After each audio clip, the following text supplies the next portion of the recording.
Jayashree Liberty Hospitals, on the occasion of 11th anniversary, free OP consultation and 20% discount in OP. Contact. నమస్తే, నేను విజయ్. కాశ్మీర్లోని పహల్గామ్లో టూరిస్టుల మీద జరిగినటువంటి ఉగ్ర దాడి తర్వాత ప్రభుత్వం చాలా సీరియస్గా స్పందిస్తుంది. ఇప్పటికే భారత ప్రభుత్వం దీనికి సంబంధించి కూడా ప్రత్యేకంగా అంటే పాకిస్తాన్కి సంబంధించినటువంటి దౌత్యవేత్తలను భారతదేశాన్ని విడిచి వెళ్ళాలని, అలాగే సింధు జలాల ఒప్పందాన్ని కూడా రద్దు చేస్తున్నట్టు ప్రకటించింది. అయితే ఇప్పుడు ప్రభుత్వం ఏం చేయబోతుంది, ఎలాంటి పరిస్థితులు ఉండబోతున్నాయి, ఇలాంటి నిర్ణయాలు తీసుకోవడం ద్వారా అంటే అసలు యుద్ధ వాతావరణం ఏమన్నా వచ్చే పరిస్థితి ఏమైనా కనిపిస్తుందా? ఎస్, వీటి గురించి డిస్కస్ చేద్దాం. మనతో పాటు లైవ్ కాల్లో ఉన్నారు retired wing commander Shyam Prasad గారు. సార్ నమస్తే. నమస్తే సార్, జై హింద్.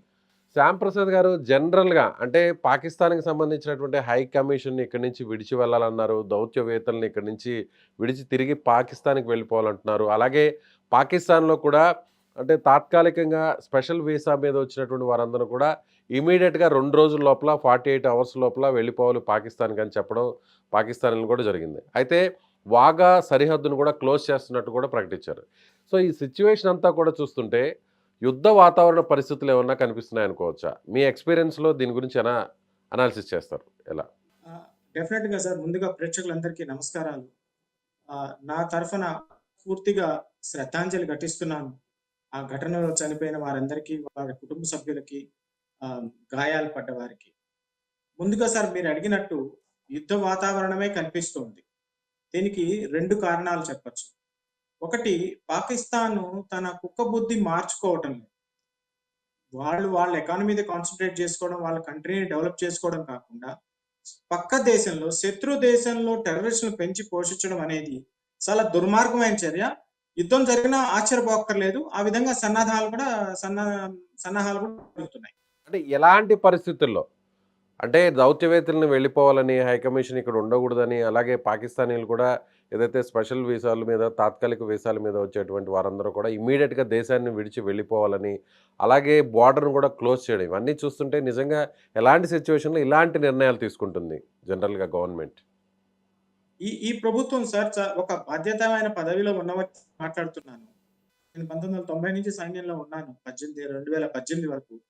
2014 తర్వాత ప్రతి నిర్ణయం కూడా భారత సార్వభౌమత్వాన్ని 2 విధాలుగా చూసుకోవచ్చు. భారత చర్యని, ఒకటి డిప్లొమాటిక్ గా, రెండోది మిలిటరీగా.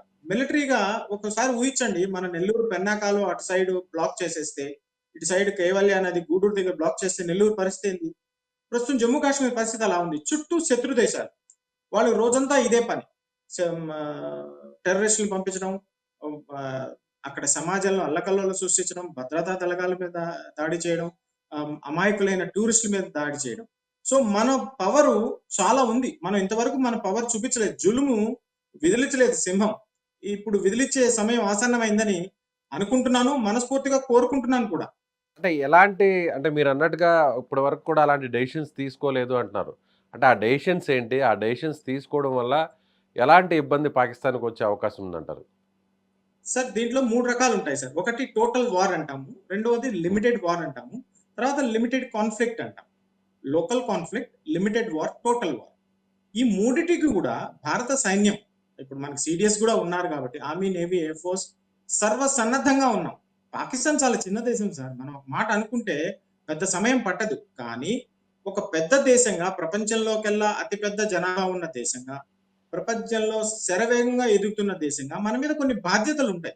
సమాజం, ప్రభుత్వం కానీ, గవర్నమెంట్ కానీ, లేకపోతే వరల్డ్ వైడ్ గా మన మీద కొన్ని బాధ్యతలు. దానికోసం మనం ఆగుతున్నాం తప్పితే పాకిస్తాన్కి బుద్ధి చెప్పడం పెద్ద పనేం కాదు. లిమిటెడ్ వార్ లో ఏం జరుగుతుంది?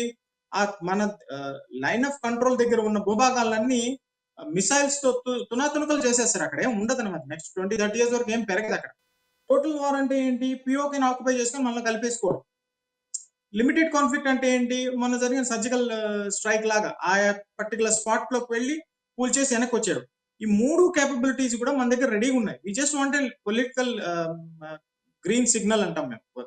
మిలిటరీగా ఎప్పుడు రెడీగా ఉంటాం. పొలిటికల్ సిగ్నల్ ఎప్పుడైతే దొరుకుతుందో, మా మిలిటరీకి 24 గంటలు చాలా ఎక్కువ సార్. అంటే 24 అవర్స్లోనే, వితిన్ మినిట్స్లోనే వారికి సిద్ధమయ్యే పరిస్థితులు ఉన్నాయంటారా? ఆల్రెడీ నిన్న చూసే సిచ్యువేషన్ కూడా త్రివిధ దళాలనంతా కూడా అలర్ట్ చేయడం జరిగింది. అందరూ కూడా అలర్ట్గా ఉన్నారంటున్నారు. అంటే మీరు అన్నట్టుగా మీరు ఎయిర్ ఫోర్స్లో వర్క్ చేశారు, సీనియర్ కమాండర్గా కూడా రిటైర్ అయ్యారు. కేవలం కొన్ని నిమిషాల వ్యవధిలోనే ఏదైనా చేయడానికి సిద్ధంగా ఉందా మన ఆర్మీ కావచ్చు, ఎయిర్ ఫోర్స్ కావచ్చు, నేవీ కావచ్చు? తప్పకుండా sir, it is our bread and butter. మేము బతికేది ఎందుకు, మాకు అంతంత జీతాలు ఇచ్చి పోషించేది అందుకే.